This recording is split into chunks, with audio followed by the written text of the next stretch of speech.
brick and mortar is the hardest way to scale any type of business, right? So brick and mortar businesses are tough. Human beings, where you show up to an actual building and you're working face to face with customers, that's very tough. And then you add to that a healthcare component, and the whole component of all the people that work for you have to have a very specialized skill set. And if they don't have it, you have to train them into it. It's not like you could build, 15 dental practices and throw a 17-year-old and have them flip burgers all day long. That is not the nature of this type of business. So I realized that, like, if I was going to be able to scale this thing, I was going to have some sort of a mechanism for onboarding and training people that potentially had no experience in the industry. So I actually created that. And then I also had to have a recruiting arm.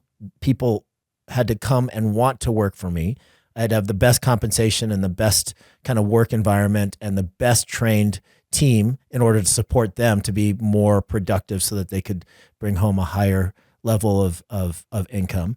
And then after I had a certain number of them, I realized that, holy cow, I can only spread myself so thin. I can only plug in to a clinical area to so many practices. After about 3 or 4 practices, I was useless as a clinician. So I was going to have to sit down, put my leadership hat on, assemble a leadership team, and make sure that they were kind of watching the individual practices while I was focusing on expansion, frameworks, marketing, getting new customers/patients in the doors for all the practices that I built.